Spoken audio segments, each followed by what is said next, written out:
ಹಾರೋಹಳ್ಳಿಯ BJP ಮುಖಂಡರಾದಂತಹ police ಮುನಿಯಪ್ಪನವರ ನೇತೃತ್ವದಲ್ಲಿ ಅನೇಕರು ಸಂಸದ ಡಿಕೆ ಸುರೇಶ್ ಹಾಗೂ ಶಾಸಕ ಇಕ್ಬಾಲ್ ಹುಸೇನ್ ಸಮ್ಮುಖದಲ್ಲಿ ಕಾಂಗ್ರೆಸ್ ಸೇರ್ಪಡೆಗೊಂಡರು. ಪೊಲೀಸ್ ಮುನಿಯಪ್ಪನವರು ಕಳೆದ ವಿಧಾನಸಭಾ ಚುನಾವಣೆಯಲ್ಲಿ ಜೆಡಿಎಸ್ ತೊರೆದು ಬಿಜೆಪಿ ಸೇರ್ಪಡೆಗೊಂಡಿದ್ದರು.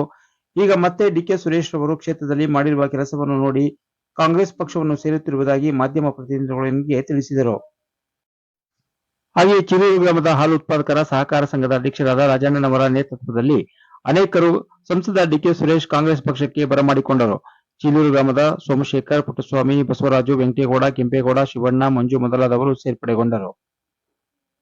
ಮುಖಂಡರಾದ ಶ್ರೀನಿವಾಸ್ ಕೆಜಿ, ಸಣ್ಣಪ್ಪ, ಕುಮಾರ್ ರಾವ್, ಅಬ್ದುಲ್ ರೆಹಮಾನ್, ರತ್ನಮ್ಮ, ಪುಟ್ಟಸ್ವಾಮಿ, ಲೋಕೇಶ್, ದೊಡ್ಡಸಾದಿನಹಳ್ಳಿ ಈಶ್ವರ್, ಜಿಲ್ಲಾ ಪಂಚಾಯಿತಿ ಮಾಜಿ ಅಧ್ಯಕ್ಷರಾದ H K Nagaraju, Harohalli VSS ನಿರ್ದೇಶಕರಾದ H C Shekar, Bhujangaiah, DM Vishwanath, Kiranagere Jagadish, ಬೊಮ್ಮೂಲ್ ನಿರ್ದೇಶಕ ಹರೀಶ್ ಕುಮಾರ್, ಜೆಸಿಬಿ ಅಶೋಕ್, ತಾಲೂಕ್ ಪಂಚಾಯಿತಿ ಮಾಜಿ ಅಧ್ಯಕ್ಷರಾದಂತಹ ಶ್ರೀಕಂಠಯ್ಯ, ಜಗಸಂದ್ರ, ಕೇವಲ್ ರವಿ, ಕಿರಣಗೆರೆ ಒಂಬಳೇಗೌಡ ಸೇರಿದಂತೆ ಅನೇಕ ಮುಖಂಡರು ಈ ಸಂದರ್ಭದಲ್ಲಿ ಉಪಸ್ಥಿತರಿದ್ದರು.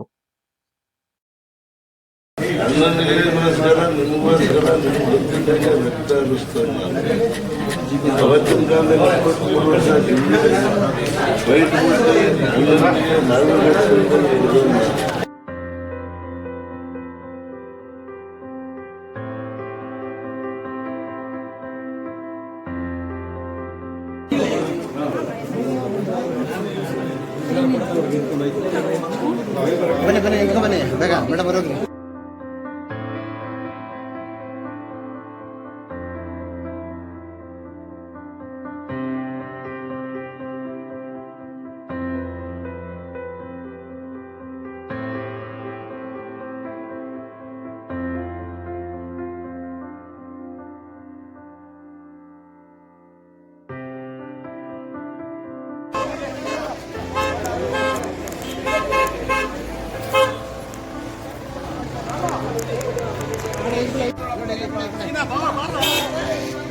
రాము బాక్స్ యాకే ಬೇರೆ ಕೊಡು